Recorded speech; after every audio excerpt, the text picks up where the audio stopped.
going. All right, everybody. Star Wars Kid. Hello and welcome. I am Zach, the Plants Guy. I'm joined by I'm Steve, the Buckethead Sloth. big fans of the Star Wars around these parts, and today we'll be talking about the major talking points of Star Wars Attack of the Clones. We'll be showing off cool figures and vehicles about that. And Steve, would you like to say anything before we begin at all? Actually, pardon us while we take a fat rip real quick. Bada boom.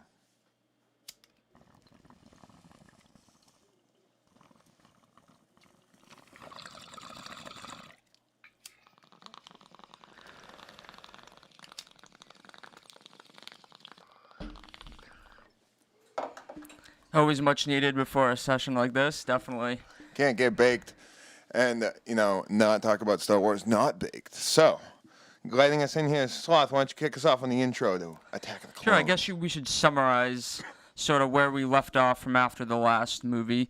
So, we sort of ended in point of chaos, I guess, in terms of a political standpoint. Thousands of systems are threatening to leave the galaxy, basically, and there's a bunch of, I don't know how you want to say it, everybody's sort of riled up and sort of, so there's a sense of fear going around.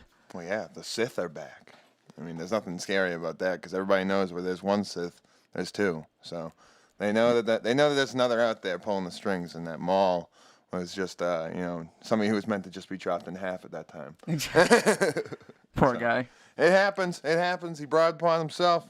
So we kick into Attack of the Clones here. Yeah, everybody's scared. Everything for good reason. We flying into Coruscant, a city planet, city all the way through, and the landing of the Senator Al-Madala. I'm going to show Padme off there. She's hitting the landing platform, and ba-boom! Huge explosion. An assassination on the Senator. It's a good attempt. Doesn't take her out though, because they do the old body double switch again. Exactly. It's so smart of them, yeah.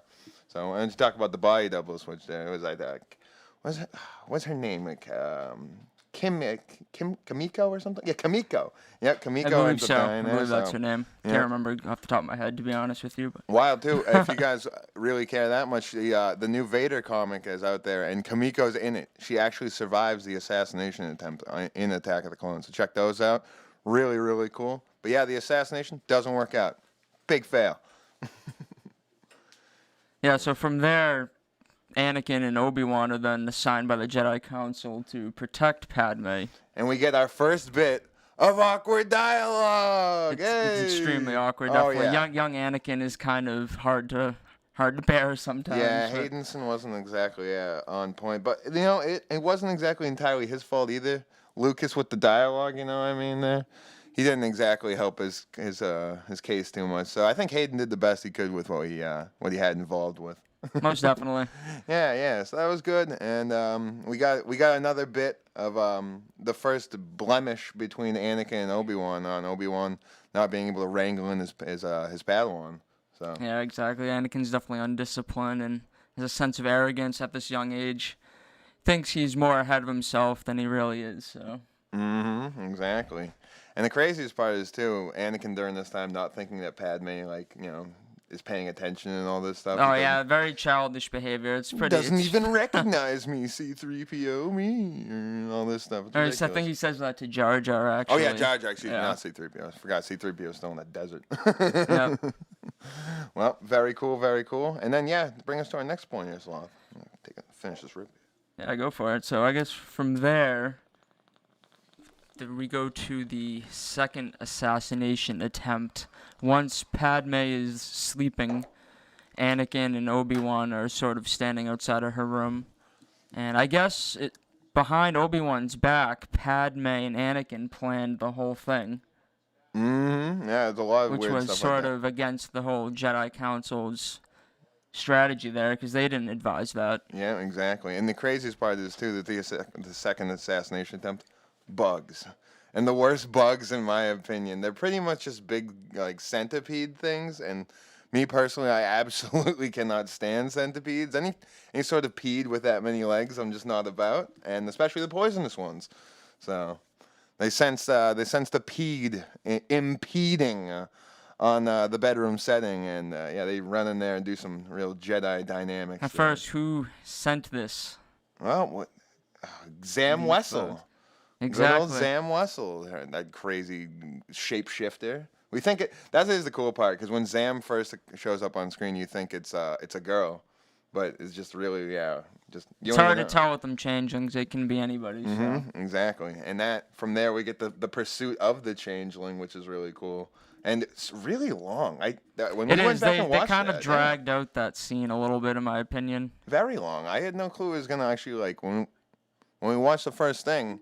It was very just interesting to see how long that assassination attempt actually lasted. Like everything with the chase and ending up in the bar. And the coolest thing, Obi-Wan getting offered death sticks. Pretty much more recklessness from Anakin, as always. Yeah, the spice world is blooming those days. So, yeah, no, it's working out well there in the death stick world, but not too well for him. He gets the quick Jedi mind trick put on him, and there's actually a little book, a short story out there where he goes home and actually changes his life. He turns his life around, stops smoking, and they were to think, yeah, it's really good. Oh, we got our first chime in. George Hartman, there he is. He was supposed to be here today for this. They wanted to talk about a few different things, but we're doing it for you, Josh, today, bud. Keep watching. We got a few things you're gonna love in a bit, so. Very cool, very cool. George, thanks for tuning in. Definitely got to have him on sometime soon. Oh, yeah, dude, for sure. It's going to be a good time. So, very good. Thank you, George. Thank you, George. But, yes, let's get back to where we were. Just Sloth, you want to take us to our next talking point?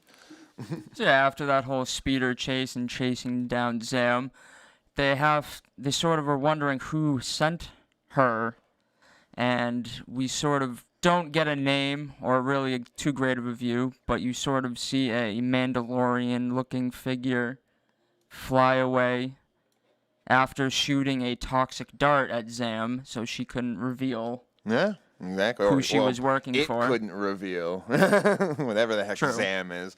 So yeah, now Zam takes a poison dart to the neck, and couldn't reveal really much of anything to anyone, but. Smart old Obi-Wan grabs the dart out of Zam's neck, and we get a little bit of some little. Yeah, then Obi-Wan I guess he doesn't immediately trace it. He has to ask a favor from one of his buddies, Dex. Oh yeah, Dex, the cook, the chef himself. That was a cool scene too, because you really don't get to see like too many aliens in these movies that don't play like major roles. Exactly. You finally get to see like a regular alien, like. I bet you Dex is like, until Chorus. Yeah, I sort of wonder how they became friends. Yeah, that was cool. I mean, no, Obi-Wan, he just probably was getting a quick bite to eat and gave him a quick hello there. So, very cool, very cool. I mean, we got everything going there. It's getting real. The Jedi Council then ask Anakin first of all, Dex gives him the information about Kamino and where that's true. The Kaminoans. The toxic dart came from. Very cool. That gave Obi-Wan a little bit of a lead on the bounty hunter. Oh, and George just told us one more thing. I hate to hop back to the Death Sticks again, but apparently the Death Sticks guy's name is Ellen Sleazebagano. I love it. That's great. Good one, Josh. Good one, buddy. Classic name there. Definitely Sleazebagano. So, we get the Kaminoans, and Obi-Wan gets to start researching on all that. And get some good laughs coming up about that. Yeah, he had a little bit of a struggle there at first, though. He had to track down, or I guess he sought advice from a young Jedi Padawan that Yoda was training. Yeah, or they're all in teaching. the rooms. Yeah, lost a planet has Master Obi-Wan. A funny little moment. They all laugh at Obi-Wan and giggling at him. That is good. But so a solid scene there. We get to learn a little bit there, and we learn that Kaminoans are around. It's just a planet has been wiped from the database. And who could have erased it? We don't know yet, but it would have to be somebody who's a Jedi. Or somebody who's been a Jedi. Exactly, because nobody else would have access. Very cool. Very mysterious. Yeah, it's very mysterious. So, very cool, very cool. Kaminoans. And then, so Obi-Wan finally gets the balls to go to Kaminoa. And when he gets there, it's a weird scene. He's expected, which is really a weird feel. It's got to be a weird feeling to go to a planet you didn't know, wasn't on the map, and they were expecting you. Yeah, Very 10 years later, it took for somebody to arrive, and they were still expecting somebody. Yeah. Very, very strange. Yeah, and they bring up none other than Master Sifo Dyas. Somebody who, you wouldn't really know too much about unless you watched the show Clone Wars. Because at this time, a whole war is just like, on the verge here. So much is looming, They're showing off a clone army at this point. And let's get the phone going for this one. The clone army that we've amassed over here. It's absolutely beautiful. These are the 3.75 line by Hasbro. A little Kaminoan in the back with the stretched out necks. Tanwi, I believe, is... Yes, Tanwi. Sloth, remembering the name. Well done. Yeah, we got a clone army. All made after a bounty hunter named Jango Fett. And Jango Fett's ship, really cool here. Guy here. The Slave One. Really cool. Really cool. We'll go into that. We'll go into that in a sec. But I think before we do that, we should mention that Obi-Wan here. Obi-Wan meets up with Jango himself and young Boba. So that was a really cool thing, getting the bounty hunter. Yeah, even at a young Jedi. age, Boba's a little sneaky. You see him plotting around with Jango and. Right. Dad, a Jedi's here, and all this stuff. Really, really crazy stuff. And we get one of my favorite lines. Just a couple of men making it in the galaxy. You know what I mean? So I like that line a lot. That classic voice you will forever hear in Star Wars. Mm-hmm. Yeah, that is a voice, Tamora Morris, and then follows us through the Star Wars tales. Really, after that. So, yeah, gotta love Tamora, and we get the first meeting there. So. But you can tell that something's up because, Jango tells Boba to pack his things. Exactly. Mm-hmm. And then we get a little bit of a confrontation, if you will. Yeah, a mini little battle scene. Pretty sort cool. of between Obi-Wan and Jango.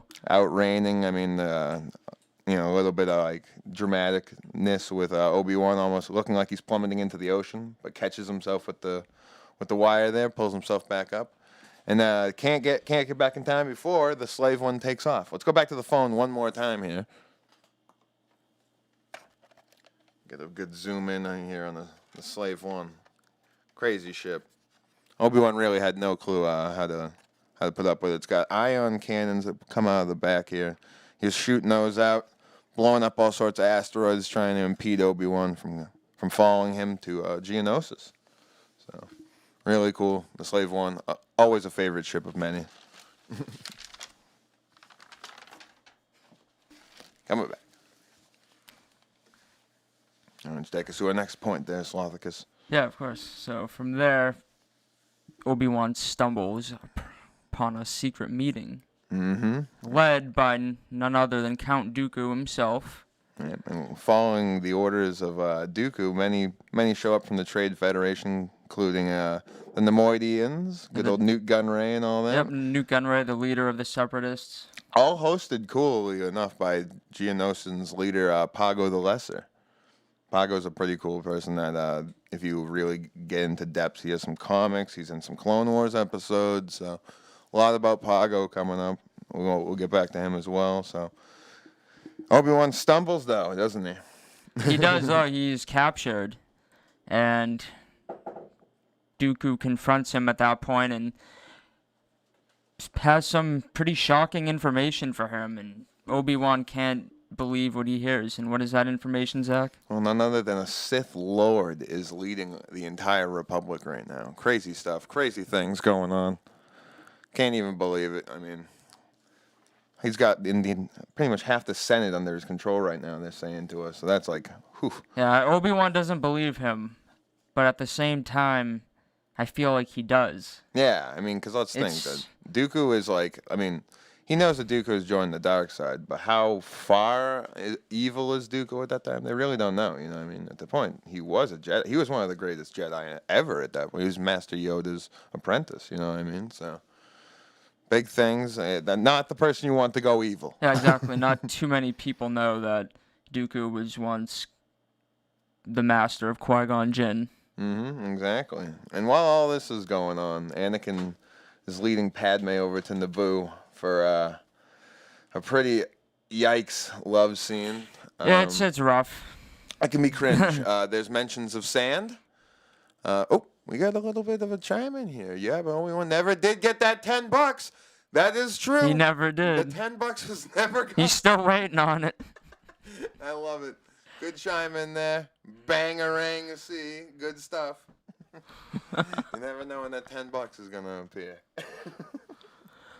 Yeah, but those love scenes, I feel like the whole movie was sort of filled with them. Oh, and brutal. I get why they did it. It's definitely a huge part of the saga, the whole relationship between Padme and Anakin and how it evolves and sort of changes the whole dynamic of the series, basically. Yeah. Turns Anakin into a savage. So some of those love scenes though are just so cringeworthy. But at least while the love scenes are rocking, we finally get the Anakin disturbance. He starts getting those nightmares again. The Annie boy nightmares, we call them sometimes. Yeah, just when he starts to become happy, something horrible starts to happen in his life. Yeah, in his head. In his head. He starts just hearing it. His mother's in pain. She's being tortured, It's going down. She's been abducted by some bad people. So. And he travels to his home planet of Tatooine in hopes of rescuing her. And he goes home to Mos Eisley, but he finds out that she is not there. But guess what else we run into here?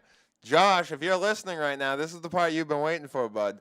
We get to meet none other than Watto! And Watto, I got to bring this up because Josh would be very angry if it didn't. For some reason, in between movies, Watto has apparently assumed the Jewish faith or something like that. He's started studying Judaism because he's got the hat. He's got the sort of ness about it. It's just kind of strange, I don't know why the hell the Dukas had to pull that, and Lucas just had to throw that in there. It's kind of strange, but Watto. Yes, we find out from Watto that Shmi, Anakin's mother, has been sold. He sold her off to a couple of what are they, farmers? Vapor farmers, was it something farmers? Moisture farmers. Yeah, moisture farmers. Yeah, moisture farmers on Mos Eisley. So they go and find these moisture farmers. Because for some crazy reason, Anakin decides to bring Padme with him. Well, he had to because he was protecting her at the time. I don't know. I think I would have hidden her, but I know obviously she wouldn't have had that. So, yep. So well, she wanted to go with him. Yeah, but you're bringing they're in love. Yeah, love's a crazy thing, So, yeah, we get to see that happen, and we finally get to see Anakin make his first real turn to the dark side, in my opinion. And I'm gonna bring this over real quick. This is heavy as hell, so I'll keep talking. Hey, you don't have to move it. I can just get the camera on there. I got you here. No. I'm gonna bring it to the middle here. So yeah, this point in the movie, he's on the attempt to rescue his mother, and obviously I think it's been about a month, I would say, since her capture. I believe they mention it at some point in the movie, and she is badly wounded by the Tusken Raiders. But before that, he encounters his family that she married into, which I thought was very interesting to see. Yeah, the dad. What was his name? Wade, I think. No, not Wade. No, there was Lars. Lars, and Lars. Well, that was the last. Yeah. That was their last name. Yeah. It was Owen Lars. Oh yeah, that's right. Yeah, good point. Well, either way, we meet these farmers. We figure it all out. Anakin figures out that his mother's been taken into slavery. He starts walking away. They're like, "Boy, where are you going?" And he said, "To get my mother." And then, the sky, all of a sudden, this is one thing I've always realized about Star Wars. Whenever you see the sky get red or like dark or something like that, something hellish is going to happen. Something really bad is going on. Because, the sky changes, and it gets ugly there. And he's riding on the speeder thing. Yeah, the music started getting epic and intense. And he's just flying towards this Tusken Raider camp. He sneaks in, finds his mother. She's pretty much like dead in his arms. And then, like the figure I just showed, like the statue, I guess, shows you. He just goes to town. He kills the entire Zach, Tusken let's Raven. get this camera on it. Sure, yeah. One let's put more the time. Just This is an extremely rare sideshow polystone diorama. There's probably like a few online right now. They're going for big bucks, probably around like the 1,000 to 1,200 mark, I'd say right now. Very rare. You can, if you get one, put it in DTOF or casing immediately because they very do, fragile. Yeah, it's very fragile, very, very fragile. But yeah, he goes to town, kills them all, and heads back to the farm to tell Padme. And that's when we get our first glimpse of Padme not really helping the situation at all.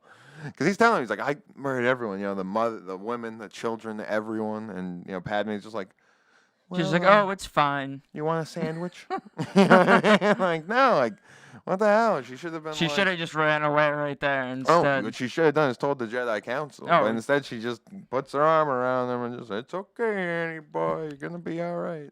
Yeah, no. Not a smart move. Could have been definitely handled better. She's an enabler. Yeah.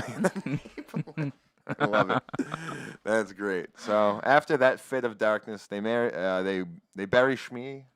They head back to the ship and they get the transmission from Obi-Wan that it's pretty much him getting captured. And they send it to the Jedi Council. Jedi starts making their way for Geonosis, but they realize that they're pretty far out still, right? They do, yep. Mace Windu actually advises him not to go to Geonosis, but against his orders, of course, Anakin is going to go and try to rescue his friend. A rebel without a pause, of course. No surprise there. That's right. Yep, so that silvery, beautiful ship starts making its way for Geonosis as well, with R2 and C-3PO to boot. Yeah, exactly. They go along as well. So, and they say bye to the Mos Eisley farmers and make their way as they land in Geonosis. They realize a lot of things are weird. You see like a lot of weird ships and whatnot. Mm-hmm. A lot of Trade Federation, like, I guess they kind of look just like big basketballs. Big basketballs so they can retreat and head to a different parts of the galaxy if they need to. But take us into our next point, I guess. Yeah, so from there, we are... before we get to the whole battle scene, which is pretty epic, there's some factory shenanigans going on. Oh yeah, the factory with Anakin and Padme, and then the two droid companions. Once again, not handled correctly. They really just do not handle these situations correctly. No, that's all right. They go in guns blazing. Yeah. Anakin loses his first lightsaber. Or is that his first? I think that's the first lightsaber he really loses for good because it gets chopped in half on the thing comes down on it. Yeah, and that's pretty much the only reason he gets captured because if he had that thing, he'd be able to murder his way through that place. But yep, they all get captured and they get to go join Obi-Wan and capture them. So very fun times there.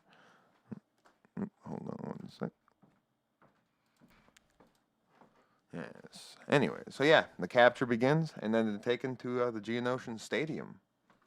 Yeah, so from there, it's they're strung up on poles and helpless at this point, and they sort of send these vicious creatures after them. I don't really know how to describe them. They say one's like a big rhino, another's like a huge praying mantis, and then the other one's like a little tiger cat thing that really gets a good scratch on Padme's back. But we also get another good Obi-Wan line. Obi-Wan always has his his Obi-isms, as I call him, where he's really suaveness. And he asks, well, what about Padme? Well, it seems she's already on top of things because she climbs the pole. Oh, yeah. Yeah, a little bit of a humorous moment there. So good. But yes, if you can picture a big football stadium full of bugs, that's what you're picturing now. And it's led by Count Dooku and all the heads of the Federation. And also the bounty hunter Jango Fett is there as well. So they start kicking some butt in the ring, doing the Jedi style. Padme gets her moves in and all that. But they're soon to be overwhelmed. They know they're about to be killed.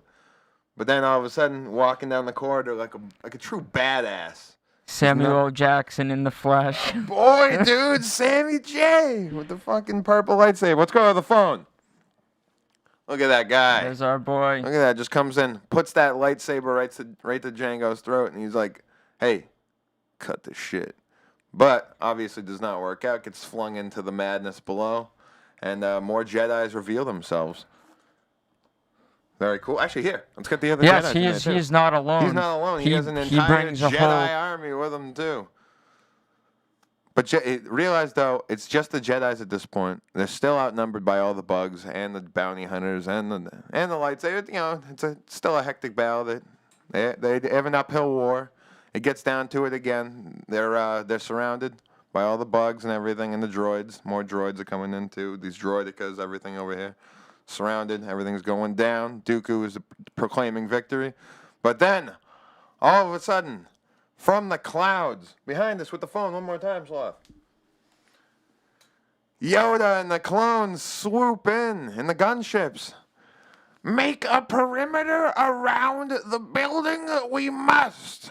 So yeah, Yoda starts kicking some butt with the clones here. A big clone army swoops in to save the day, and we really get to see what these clones are about, man. These things can shoot. They can shoot well, and they're pretty much the best of the best. Yeah. Made after Jango Fett, the best bounty hunter. Pretty epic battle scene, which then results in them trying to chase down Count Dooku. And we get the Battle of Geonosis, really, the start of it all. Some of the coolest vehicles in Star Wars history, in my opinion, are shown there. It's just epic, man. You get to see all sorts of Hailfire droids like we have here. The phone again. The Hailfire droid here makes its way in. That's shooting down gunships and stuff. And remember how I told you about those basketballs from before? Well, the basketballs are making their way into the sky now, and yeah, they're trying to get the hell out of there, but they're getting shot down like crazy. So, yeah, the first real battle, and Dooku's trying to make his escape as well. So, yeah, Dooku, coward. Yep. Does not put up a fight at all. No. But before that, we witnessed the death of Jango. Yep, Jango Mace takes his head off clean. Oh, yeah. And then Boba gets to go pick up that dead head, which no one really thinks about that. He's, like, looking at the helmet and stuff. Did he take his dad's head out of the helmet and was like, oh, hey, what's up, Pops? Like, how are you, you know? I think he did. Oh, that's messed up, man. Nothing scares Boba. I'm not surprised. No. Dude turned into an absolute beast. So. Yeah, that's true. That's for damn sure. So, yep. So Dooku, he retires across this like mini desert on his speeder, trying to get to his ship. Makes it to his ship, but is confronted by Anakin and Obi-Wan in tow. But they lose Padme on the way. She falls out of the gunship. And Anakin has his first real like flip out with Obi-Wan that we see. Yeah, a few cool scenes on the way before they battle Dooku. They blow up a fuel cell tower. Mm-hmm. Wicked cool. That was awesome. And then when Padme falls off, Anakin's feelings for her are very strong, and they come into play. And he's tempted to jump off and try to save her, but Obi-Wan has to reel her in. Yeah, which is crazy because it's just like reel him in. Sorry. Like, you can't turn the gunship around right now, bro. We're in pursuit of a Sith Lord. You know what I mean? Like, this is kind of important. Like, your girlfriend's fine. She found some sand, all right? I know you don't like sand, but you'll be fine. So they finally make it to where Dooku's trying to make his escape. And we get a good little battle sequence where once more Anakin just cannot control himself. Lunges at Dooku. Bam! Gets his fucking arm lopped right off. And force pushed back. He does put up a little bit of a fight at first, because Obi-Wan gets pushed off immediately. Yeah, that's true. Obi-Wan. And he gets knocked out cold, and Anakin does have to step up a little bit, and he battles him, I don't know, maybe 30 seconds or so. Yeah. And then we knew that, I mean, the audience had a feeling Dooku's too strong at this point for him. There's no way they were going to have a fighting chance against Dooku, but it seems like they really went with the corridor effect with Attack of the Clones, because who comes walking through this corridor? Yoda. Yeah, another epic entrance. Mm-hmm. And we get probably the coolest battle, one of the coolest battles in Star Wars history right here. Well, should we get the phone on this? Let's get the phone on this. All right.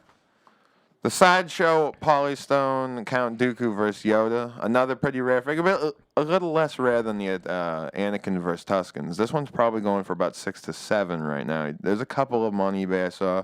Probably a few on Mercari. They're out there. You can find them. And it's a really cool figure. I mean, they do a good job. If you can get the floor here, Sloth. Yeah, so you can even get the rock and stuff. And that rock is some of the stuff they was dropping around the room to, like, be a pain in the butt and all that stuff. So, yeah, really cool figure. I love that one. Probably one of my favorites in my collection. So, if you can get it, find it, do it. Because Definitely a must for any Star Wars fan. yeah, you get to watch Yoda flip around the room. Like, Yoda just goes all out. You think he's just going to be like, oh, an old guy. Like, I'll probably just do some old guy stuff. No, he starts doing, like, insane, like, level 12 gymnastic stuff. Like, it's incredible. He's flipping around. Wild. Even Dooku's just, his Makashi has nothing. Because his fighting style is really like a legendary like sword, like style there, the Makashi. Speaking of Dooku's sword, let's get that in there real quick. Hey, how about Dooku's sword? How could we forget that? How about this, people? Bada boom, bada bang. Yes. Very awesome. Makashi, a very good style. This is the Black Series Force Effects lightsaber. Very cool. They're probably going for about $180 right now online. You can find them in a couple of locations. They're out there. Zavi is probably your best bet because they have Afterpay. That's where I got mine. So do that if you can. And yeah, we get the epic battle between Dooku and Yoda. Very, very cool fight there. And what does that take us to? We're getting down there now. Dooku escapes to the Dukes makes the move. So what he does is he drops a whole pillar, or attempts to drop a whole pillar on Obi-Wan and Anakin while they're still on the ground. And Yoda gets distracted by that, has to pick that up real quick, levitate that. And while he's doing that, Dooku makes his little escape on his little sailboat ship. That's why I call that thing. Just like a big fan sail kind of shoots out. And that's how he shoots in his other ship to get into hyperspace. Makes his way to Coruscant to meet up with no one other than Darcidius. And who's Darcidius? Well, it's the other Sith Lord, the guy who's really pulling the strings, creating the Clone War, the beginnings of the Clone War, why the Republic would need this clone army at all. It's crazy. Like, it's just wild. What a story. Yeah, definitely crazy times going on in the galaxy at this point. That's for sure. And then we get your perfect Star Wars ending, of course, on the boo. Everybody's all huggy and lovey-dovey and all that stuff. Their love ending private wedding ceremony for Anakin and Padme. The only people in attendance, C-3PO and R2-D2. And R2-D2 cataloging it all. That guy, R2-D2, the best droid. Right? He really is. There's no better droid. Pretty sure the only one that's been through in all the movies. Well, him and C-3PO have been through. C-3PO keeps getting his mind wiped all the time, which I'm sure can't be fun. So, some good stuff. I'm glad they decided to have a nice little ending thing there, though, with the whole Palp and Sidious planning out and just the beginnings of the Clone War. So. Yeah, definitely set it up for the next movie pretty well and where it can go from there. Yeah, exactly. And there's just so much to it. I mean, between our next episode, between now and next Tuesday, when we talk about Revenge of the Sith, if you really want to get into it and look into what the Clone Wars are, we won't be discussing them too much. It's its own show. When we finish the movies, we'll be going back into that. So if you want to figure out what the Clone Wars are, so you have a little bit of an idea what we're talking about for next week's Revenge of the Sith, do that. There's YouTube videos and all that. But honestly, if you get the chance, watch the Clone Wars show. It's really, really good. Very addicting. I'm pretty sure the first time I watched it, I went through all 7 seasons. Oh, yeah, exactly. 7 seasons. A few weeks. Oh, my Lord. You just can't beat it. And it's 20 episodes a season, exactly. too. It's insane. Just so much Star Wars. So, yeah, we can't even begin to touch the Clone Wars. That's on you. We'll get there soon enough. But yeah, next week we have Revenge of the Sith. We have so much to plan. Oh, Sloth actually wants to do one thing real quick, though, if we could, ladies and gentlemen. He brought over a couple of Black Series we want to put up on the Yeah, I'd like to end this session by showing off a few other figures that we have here. Yeah, we're going to go to the phone cam here. So here we have the Dooku himself. Black Series Count Dooku.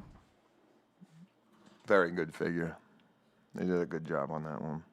Affordable too right now. He's still. Oh yeah, most of the Black Series in general aren't too crazy unless you're waiting forever to buy them. Then the prices sort of skyrocket there. Best bet is usually pre-ordering things. That's for certain. So that was sort of like one of the older waves that they have, and here we have one of the newer waves, the new style boxes that they're doing. This is the Phase 1 Clone Trooper P1 by Black Series. The P1 clone. I'm a big clone guy. Oh, yeah, you're never going to find a bigger clone guy Big than wall us of here. clones in my bedroom. Very excited about those. Heck yeah. So that was the Phase 1 clone, and from there... This is the 501st Lieutenant. They also show briefly in one of the gunships. You also see these more in the Clone Wars show. Mm-hmm. And also in the next movie, Revenge of the Sith. I found you that one in a CVS in Marco Island. Yeah, that was crazy. $15, and Yeah, then they sell $15. online for like 40 Yeah. after. It's insane. It is wild. The looking market at for with these things. And they're so cool, too. I don't get... And then one of the older... This is, I think, from 2014. This is just another generic clone. That one's actually going up in price, too. So These get are that quick if you very can. expensive. I think these are like $50. It's Yeah, crazy. Because that's they're right. hard to find. They don't make these anymore. It'll be at 70 in no time, too. Yeah, I'm not surprised. And those are just the Star Wars Black Series. I'm also into collecting the other 6-inch SH figure arts. The figure arts are made overseas in Japan. Yeah, a those lot of them are- are handmade, too. Much harder to find in the States. Mostly can only find them on like eBay and other sources like that. But here you have the Attack of the Clones, Obi-Wan Kenobi. Hello there. Very, very detailed. Comes with 2 faces. A little bit of a glare, but you can see for the most part. Very, very beautiful figure. Yeah, they did a great job on that one. Yeah, Mhm. good job on most of these, I gotta be honest. And you also have here the Geonosis battle droid with C-3PO's head when it gets whacked off in the factory. I think this is probably one of my favorite figures. Yeah, that one's awesome, man. They give so many add-ons for the figure arts. It's insane. Good comic definitely relief love from 'em. C-3PO during the battle there, too, as well. Oh, yeah. This is such a drag. How would they not get shot? That's what I was Oh, yeah. wondering. I mean, R2's literally dragging C-3PO's head through the battle. And the last one that I brought over for today is Jango Fett. The details on this one are amazing. Oh, it's so good. The helmet color. Like, you know what I mean? They never really hit with colors sometimes when it comes to the Jango Fetts, but this one smacks with the color. So good.